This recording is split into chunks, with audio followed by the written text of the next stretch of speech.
रात का सन्नाटा चारों ओर फैला हुआ था। राघव एक सुनसान जगह पर खड़ा था। उसके चारों ओर अजीब सी धुंध छाई हुई थी। हवा में एक भयावह सन्नाटा और सिहरन थी। अचानक उसे कुछ आवाजें सुनाई देने लगीं, जैसे कोई उसे नाम लेकर बुला रहा हो। राघव, राघव, राघव, राघव, राघव। राघव ने चारों ओर देखा पर कोई नजर नहीं आया।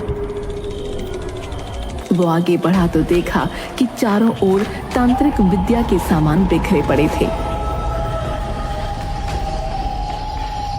वहां एक तांत्रिक बैठा था जिसकी आंखें बंद थीं। वो मंत्र बुदबुदा रहा था। अचानक एक काली शक्ति प्रकट हुई और उसने राघव का हाथ पकड़ लिया। राघव, राघव, अब समय आ गया है, आ गया है। कौन हो तुम? मुझे छोड़ो। राघव ने डर के मारे जोर से हाथ छुड़ाया और वहां से भागने की कोशिश करने लगा, पर उसके पैर मानो जम से गए थे। तभी उसके पिता मुकेश ने उसके कंधे पर हाथ रखा। वो झिझक गया। दूसरी तरफ से उसकी माँ किरण भी आ गई। राघव बेटा, क्या हुआ? डर मत, हम तेरे साथ हैं। हाँ बेटा, डरने की कोई बात नहीं है। ये काली शक्तियाँ तेरा कुछ नहीं बिगाड़ सकती। नहीं, ये काली शक्तियां तुम दोनों को मार डालेंगी।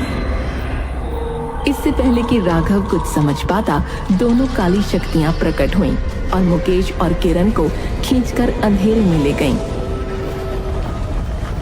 पापा, मम्मी, मम्मी। और उस चीख के साथ उसकी आंखें खुल गईं। वो अपने बिस्तर पर पसीने से तरबतर था। उसे एहसास हुआ कि ये सब एक बुरा सपना था। उसने तुरंत अपने माता पिता के कमरे की ओर दौड़ लगाई। उसके दिल की धड़कन अब भी तेज थी और उसकी आंखों में डर साफ झलक रहा था। पापा, मुझे फिर से वही सपना आया। जब से मैं 18 साल का हुआ हूँ, मुझे ये अजीब अजीब सपने आ रहे हैं। हमेशा काली शक्तियां होती हैं जो आप दोनों को मारने की कोशिश करती हैं। ये तो बहुत अजीब है बेटा। हमें समझ में नहीं आ रहा कि ये सब क्यों हो रहा है। पापा, मुझे लगता है कि हमें किसी तांत्रिक को बुलाना चाहिए। हो सकता है वो इन सपनों का कारण और इसका समाधान निकाल सके। मुकेश और किरण ने एक दूसरे की ओर देखा और राघव की हालत देखते हुए तांत्रिक को बुलाने का फैसला किया। अगले दिन तांत्रिक उनके घर आया।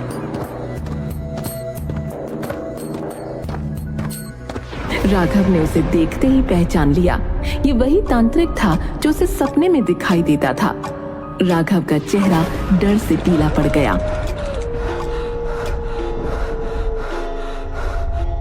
माँ, पापा, ये तांत्रिक, ये वही तांत्रिक है जो मुझे सपने में दिखता है। मतलब जो सपने में हो रहा है वो सब सच है। हे भगवान, इसका मतलब आप लोग सचमुच खतरे में हैं। वो काली शक्तियां आप लोगों को मार डालेंगी। बेटा घबराओ मत, ये सब सपने हैं। हमें बाबा से बात करने दो। हाँ बेटा, पहले इनकी बात सुन लो। हो सकता है ये हमारी मदद कर सके। तांत्रिक ने हाथ उठाकर उन्हें रोक दिया। राघव जो कह रहा है वो सच है। ये सपने नहीं, भविष्य की घटनाएं हैं। मेरी दिव्य दृष्टि कहती है कि आप लोग जरूर इस बारे में कुछ जानते हैं। अब हाँ, असल में हमारा एक फार्म हाउस है जिसे हमने राघव की पैदाइश पर खरीदा था, लेकिन वहां कुछ काली शक्तियां थीं और उसी चक्कर में हमें वो फार्म हाउस छोड़ना पड़ा। लगता है ये उसी का असर है। अच्छा, तो उनसे बचने के लिए एक विशेष पूजा करनी होगी। तो पूजा करिए बाबा, जल्दी करिए। तांत्रिक ने पूजा की और मंत्र पढ़ते हुए राघव के हाथ में एक काला धागा बांध दिया। तुम्हें बहुत सावधान रहना होगा। ये काली शक्तियां बहुत ताकतवर हैं और उन्हें हराना आसान नहीं होगा। उन्हें वहां जाकर ही खत्म किया जा सकता है, पर तुम बस ये धागा बांध कर रखो। तुम सुरक्षित रहोगे। राघव को लगा कि उसे उन काली शक्तियों को खत्म करने के लिए कुछ करना होगा, वरना वो उसके माता पिता के लिए खतरा बन सकती हैं। उसने अपने माता पिता से छुपकर उस फार्म हाउस पर जाने की योजना बनाई। उसने अपने दोस्त सनी को भी साथ ले लिया। सनी, मुझे तुम्हारी मदद चाहिए। हमें उस फार्म हाउस पर जाना होगा। ठीक है राघव, मैं तुम्हारे साथ चलूंगा। शानू, जो उनके माली का बेटा था, उसने उन्हें घर से निकलते हुए देख लिया और उनके साथ चलने का फैसला किया। राघव भैया, मैं भी आपके साथ चलूंगा। आप लोग अकेले नहीं जा सकते। ठीक है, चलो। तीनों फार्म हाउस पहुंचे। वहां पहुंचते ही अजीब सी घटनाएं शुरू हो गईं।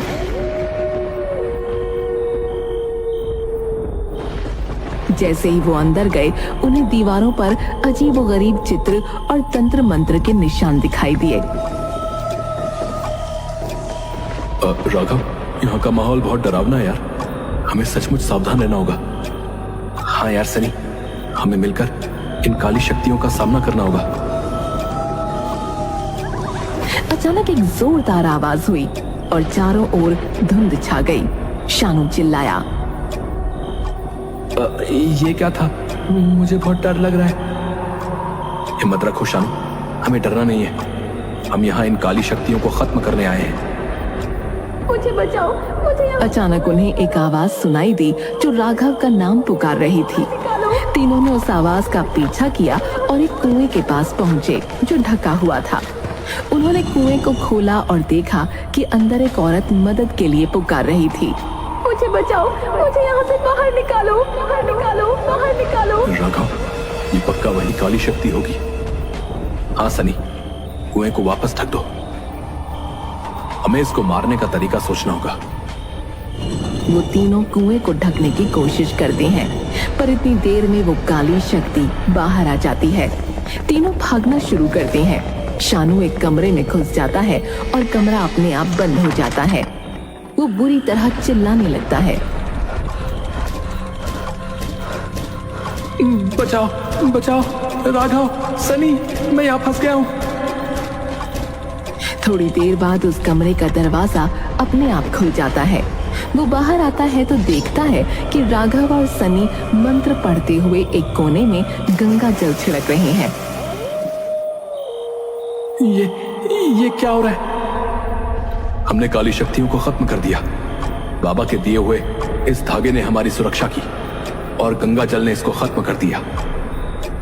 अरे वाह, ये तो बहुत अच्छी बात है। तो चलो फिर वापस चलते हैं। हाँ चलो। राघव कार स्टार्ट करने की कोशिश करता है, पर कार स्टार्ट नहीं होती। तब शानू राघव के पापा को फोन लगाता है और उन्हें फार्म हाउस पर बुलाता है। मुकेश और किरण एक बिल्डर को साथ लेकर फार्म हाउस के लिए निकलते हैं, क्योंकि वो उस फार्म हाउस को बेचना चाहते थे। अब आखिरकार हम फार्म हाउस बेच देंगे। हाँ मुकेश, 20 साल से उनकी वजह से ये जमीन बिक नहीं पा रही थी। आप चिंता मत करें, मैं सब संभाल लूंगा। रास्ते में अचानक उनकी कार खराब हो जाती है। वो तीनों कार से उतरे और उसे ठीक करने में जुट गए। कुछ देर की कोशिश के बाद कार ठीक हो गई, लेकिन बिल्डर अचानक गायब हो गया। अरे बिल्डर साहब कहाँ गए?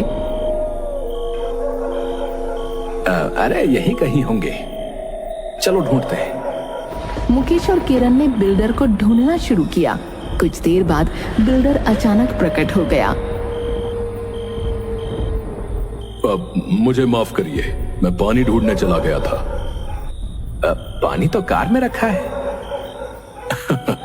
अरे मैं तो भूल ही गया था।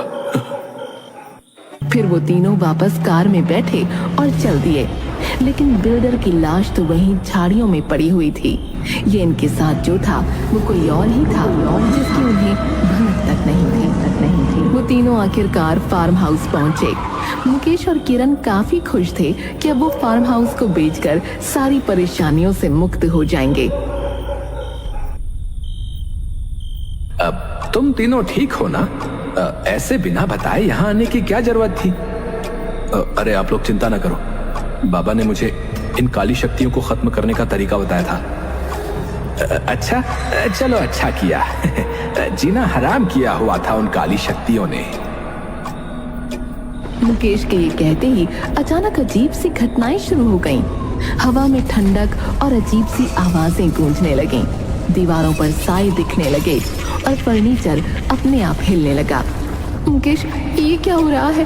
काली शक्तियां तो खत्म हो गई थी। मुझे भी समझ नहीं आ रहा, ये सब फिर से कैसे हो सकता है। अचानक बिल्डर का रूप बदलने लगा। उसकी आंखें लाल हो गईं और चेहरा काला पड़ गया। वो एक भयानक काली शक्ति में बदल गया। मुकेश और किरण डर से कांपने लगे। तुम लोग समझ नहीं पाए, मैं अभी भी यही हूं।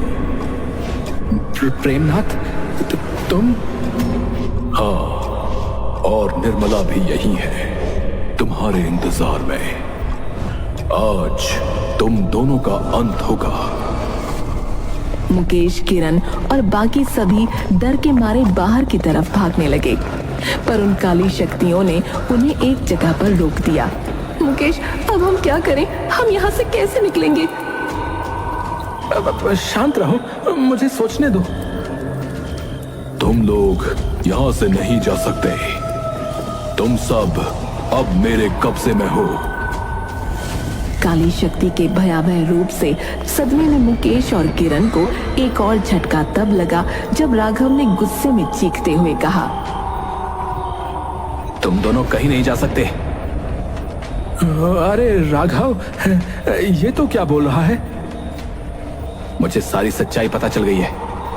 बाबा ने मुझे चुपके से बताया था कि आप लोगों ने कुछ गड़बड़ की है, और बाकी सब मुझे यहां आकर पता चला कि ये काली शक्तियां कोई और नहीं बल्कि मेरे असली माता पिता हैं, जिन्हें आप दोनों ने प्रॉपर्टी के लिए मार डाला था। आप लोग मेरे असली माता पिता नहीं बल्कि चाचा चाची हो, या यूं कहूं कि चाचा चाची के नाम पर कलंक हो। राघव की बात सुनकर मुकेश और किरण का चेहरा पीला पड़ गया। वो उसे समझाने की कोशिश करने लगे। अब राघव, अब तुम्हें गलत फहमी हो रही है। हमें छोड़ दो, हमने कुछ गलत नहीं किया। हाँ राघव, तुम हमारी बात समझने की कोशिश करो। राघव ने उनकी बातों पर ध्यान नहीं दिया और बोला, मुझे पता था कि शानू आपका चमचा है, इसलिए मैं उसे लेकर आया और उसे ऐसा दिखाया कि काली शक्तियां खत्म हो गई हैं, ताकि वो आपको बताए और आप यहां भागे चले आओ। राघव के खुलासे के बाद दोनों काली शक्तियों ने अपना असली रूप प्रकट कर मुकेश और किरण को घेर लिया। तुम दोनों ने हमारे बेटे को हमसे छीन लिया और हमें मार डाला। अब हम तुम्हारा वो हश्र करेंगे कि तुम ना इस दुनिया के रहोगे ना उस दुनिया के। तुमने एक बच्चे से उसके माँ बाप और माँ बाप से उसका बच्चा छीना, इसकी सजा तुम्हें जरूर मिलेगी। मुकेश और किरण दर्द और डर में चिल्लाने लगे। काली शक्तियों ने उन्हें मारना शुरू कर दिया। जब मुकेश और किरण मरने वाले थे तब राघव ने कहा, माँ पापा, प्लीज इन्हें छोड़ दीजिए। मैं जानता हूं इन्होंने गलत किया, पर इन्होंने मुझे पाल पोस कर बड़ा भी किया है। मुझे इनकी परवरिश का कर्ज चुकाना है। राघव की विनती सुनकर काली शक्तियां थोड़ी देर के लिए रुक गईं।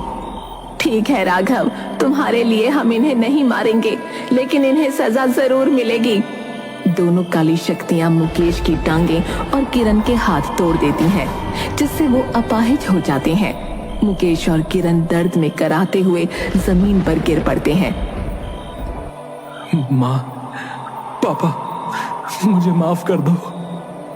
राघव के मुंह से माँ पापा सुनकर निर्मला और प्रेमनाथ की आत्माओं को मुक्ति मिल गई और वो दोनों वहां से चले गए।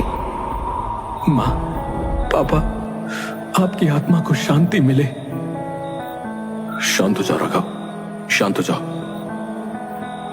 फार्म हाउस का माहौल शांत हो गया और राघव ने अपने असली माता पिता को सच्चाई के साथ विदा किया। मुकेश और किरण को अब अपनी सजा का सामना करना था।